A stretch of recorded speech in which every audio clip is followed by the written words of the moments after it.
বয়স বাড়ার সঙ্গে সঙ্গে ফিরছি কিন্তু শৈশবে। নমস্কার, আমি কল্পনা। এই যে এই কাপড়টা দেখছেন, আপনারা ভাবছেন সাদা কাপড়ের উপর আবার কি করছে। হ্যাঁ, ঠিকই দেখছেন, এটা একটা সায়া। সায়ার মধ্যে কিন্তু আমি এঁকে নিচ্ছি, নিয়ে কিন্তু আমি তৈরি করব শিফনের কাজ। এই সেলাইটা কিন্তু আমি করেছিলাম ক্লাস 8-এ থাকতে। তাই ভাবছি আজ আর একটু বানিয়ে দেখি কতটা আমার মনে আছে। এখন আমি সাদা সুতো দিয়ে কতখানি জায়গা কিন্তু আমি সেলাই করে নিব। সেলাইটা কিন্তু চেন সেলাই করতে হবে।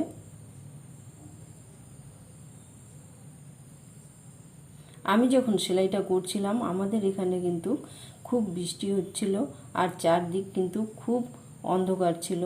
তাও আমি কিন্তু সেলাইটা করছিলাম। আপনাদের হয়তো বুঝতে একটু অসুবিধা হবে।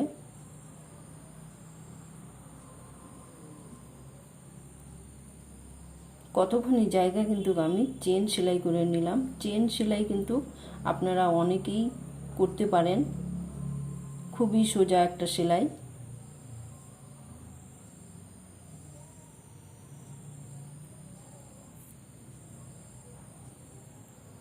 কতখানি জায়গা আমি সেলাই করে নিলাম, নিয়ে কিন্তু একটা কাটা নিয়ে নিলাম। কাটাটা নিয়ে কিন্তু আমি ফুটো করে নিচ্ছি।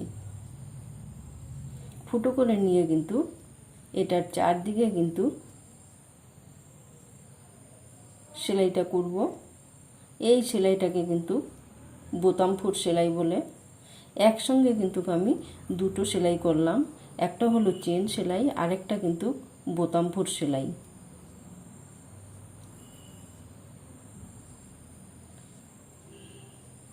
আমি যখন ক্লাস 8-এ থাকতে এই সেলাইটা করেছিলাম, তখন কিন্তু আমি সায়ার চারদিকেই কিন্তু সেলাইটা করেছি।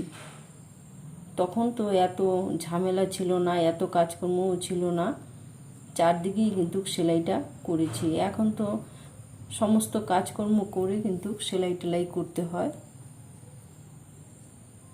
এখন আবার কতখানি জায়গা আমি সেলাই করে নিয়েছি, নিয়ে কিন্তু আপনাদের বোঝার সুবিধার জন্য আবার কিন্তু ফুটো করে নিয়ে এটার চারদিকে কিন্তু সেলাই করে নিচ্ছি, যাতে আপনাদের বুঝতে সুবিধা হয়।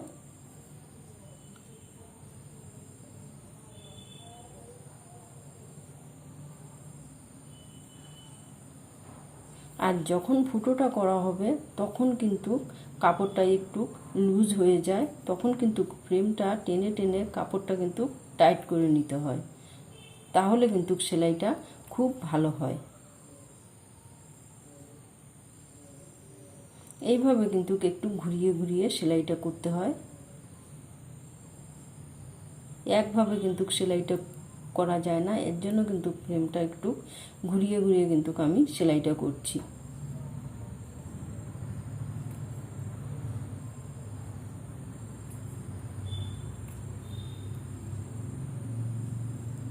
সাদা সায়াতে যেহেতু সেলাইটা করা হচ্ছে, এটার মধ্যে সাদা সুতো লাগবে।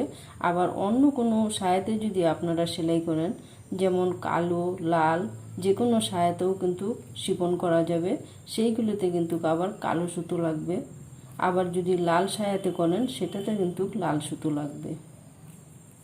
আমার স্কুল জীবনে কিন্তু আমি সাদা সায়াতেই বানিয়েছিলাম, তাই আজও আমি কিন্তু সাদা সায়াতেই বানাচ্ছি। এখন কিন্তু আবার কতখানি জায়গায় কিন্তু চেন সেলাই করে যাচ্ছি, গিয়ে কিন্তু পুরোটাই কিন্তু এইভাবে সেলাইটা করতে হবে।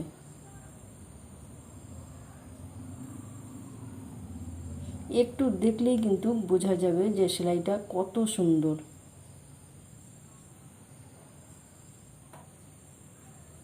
যখন ফুটোটা করা হয় তখন কিন্তু কাপড়টা অনেকটাই লুজ হয়ে যায়, তখন কিন্তু টেনে টেনে আবার কিন্তু ঠিক করতে হয়, করে কিন্তু এই যে এইভাবে আবার সেলাইটা করছি।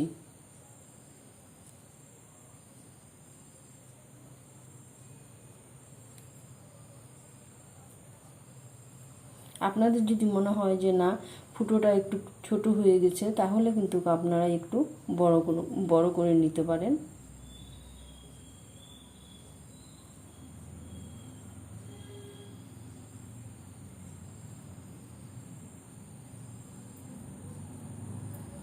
এখন কিন্তু আবার কতখানি চেন সেলাই করে নিচ্ছি, নিয়ে কিন্তু সেলাইটা আবার করছি। এইভাবে কিন্তু আমি পুরোটাই সেলাই করে নিব। পুরোটাই কিন্তু সেলাই হয়েছে। এখন কিন্তু সেলাইটা কিন্তু ভাসছে।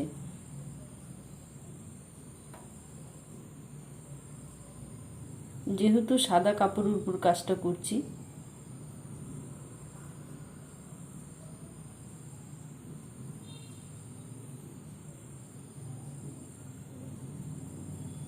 তাহলে সেলাইটা কিন্তু আমার এখানেই শেষ হয়েছে। যদি ভালো লাগে তাহলে আপনারা একটা লাইক কমেন্ট করে জানাবেন।